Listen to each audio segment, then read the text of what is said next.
ছোটকালে দাদার লাগে ঢাকা যাইতাম লঞ্চে। ওই সময় তো তেমন একটা কিছু বুঝতাম না যে লঞ্চ কি। বড় হইয়া আমি অনেকবার ঢাকা গেছি।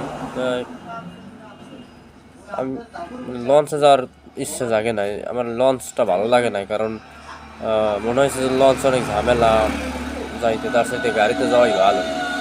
গাড়িতে উঠবো, উঠতিয়া ঘুমাই থাকবো, সকালবেলা উঠতে দেখবো ঢাকা গেছি। কিন্তু গাড়িতে গেলে ভালো, মজা আছে, কিন্তু দুইটা সমস্যা। একটা হইলে দাদু মানে আগায় যদি ধরে, ওই একটা সমস্যা। আরেকটা সমস্যা হচ্ছে যে ঘুমোই থাকি গাড়িতে, কিন্তু যখন বাউলি দেয় গাড়িতে, তখন মনে হয় যেন কলজোড়া বাইরেই যায়, মনে হয় যেন জান্ডাই বাইরেই যায় বাউলি। তাই একবার গাড়িতে যাওয়া ধরছে আগায় ভাই।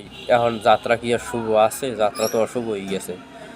তার চাপকে চুপকে কোনো রকম রাখছি। পরে ফিরিং স্টেশনে যাই সময় বিরতি দিয়েছে, ওই সময় মনে করেন যে মোটামুটি তাড়াহুড়ো করে রাখছি অর্ধি। হ্যাঁ, তো এইবার আমি আমার বন্ধু ঢাকা যাওয়ার চিন্তা ভাবনা করছি যে ঢাকা যাওয়া লাগবে।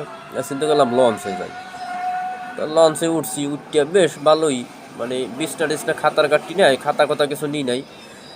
তাই কী করবো এর মধ্যে লঞ্চের স্টাফ আইয়ে কয়, ভাই দুই কেবিনের মাঝখানে যে জায়গা আছে ওখানে থাকবেন কিনা আমরা? পরে কইলাম কয়টা হা রাখবে 200? কই না, টাকা দিন 100, যদি হয় তাই হয় পাও। পরে মোরামরি হইলে পরে দিয়েছে 100 টাকা। দুজন যাই হইলাম, দুটো বালিশ বা বালুই, হ্যাঁ, একটা কম্বল দিয়েছে উপরে, বাস হালকা হালকা শীত দিয়ে সুন্দর রইলাম। তাই প্রস্রাবে দর্শে যাই, প্রস্রাব করছি, ও কি ভিআইপি এই ওয়াশরুমটা, ভিআইপি টাইস করা, গ্লাস ট্লাস আছে ভিতরে, সব কিছু মানে সুন্দর, ভিতরে পরিবেশ ভালো। সুন্দর করে আরাম করে মুততে টুততে আইসি 2-3 ফির মোতায় দর্শে মুততে আইসি। কোনো বিন নাই, কোনো কিছু নাই, একদম মানে খুব আরামসে। বাইরে ভাই একটু ঘুমের নান পড়ছি, সকালে যেই উঠছি, উঠিয়া এখন তো ধরছে আগায়।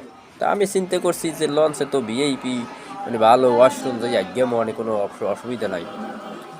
যাইয়া দেখি কি ভাই, 4-5 জন সিরিয়াল, অনেক কষ্ট করে চাপাচাপি করিয়া আধা ঘন্টা খারাই রয়েছি, কিন্তু কোনো কাম হয় না। পরে গেছি 3 তলায়, দোতলায় দিয়ে 3 তলায় যাইয়েই একটা ভাবলো যে সামে ঢুকে গেছি ভিতরে।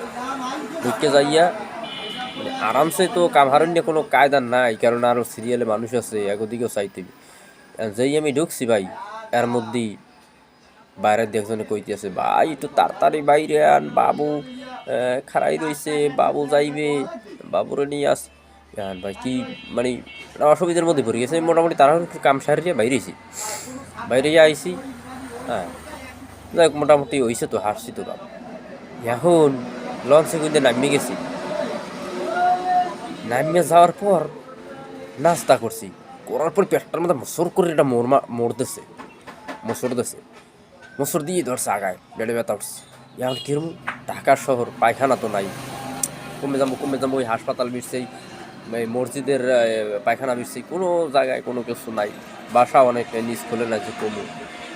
এখন মানে একটা খুব বিপদে পড়ছি। এই যে বিপদে যে পড়ছে না, বোঝে আসলে যে বিপদটার মর্মটা। এরপরে ঢুকলাম একটা হাসপাতালের ভিতরে। হাসপাতালের মানে সলিমুল্লাহ হাসপাতাল মনে হয়, স্যার সলিমুল্লাহ হাসপাতাল। এখন এখন ভাই ওয়াশরুম কয় ওইখানে, হ্যাঁ যাই দেখি নাই। আর একখানে জিগেই কয় ওইখানে, যাই দেখি আটকান নিয়া, ওখানে যাই দেখি গেট আটকান নিয়া। এখন ভাই মানে দৌড়ির মতো অবস্থা হয়ে গেছে। পরে দৌড়িতে এখান দিয়ে অনেক মানে ওদিকে অবস্থা মানে কাহিল হয়ে যায় প্রায়। তাই এর মধ্যে বেশিতে 3 তলা না 4 তলা যেয়ে পাইছি একটা কোনো রকম, বইয়ে পড়ছি। আর 2 মিনিট হইলি কাম হয়ে যাইত। তাই লঞ্চে ভ্রমণকে আগে আরাম আছে আর কি। হ্যাঁ, কেবিন লইলে বা ওই কেবিনের মাঝখানে জায়গা লইলে, যদি লগে মহিলারা থাকে তাহলে কেবিন লয় ভালো। আর নাইলে আপনার কি জানি কয়, 2 কেবিনের মাঝখানে থাকা যায়, আরাম আছে, মোটামুটি ভালোই আরাম আছে, ঘুমিয়ে যাওয়া যায়, আগে মধ্যে শান্তি আছে, ঠিক আছে। তা আমরা লঞ্চে যাইয়েন।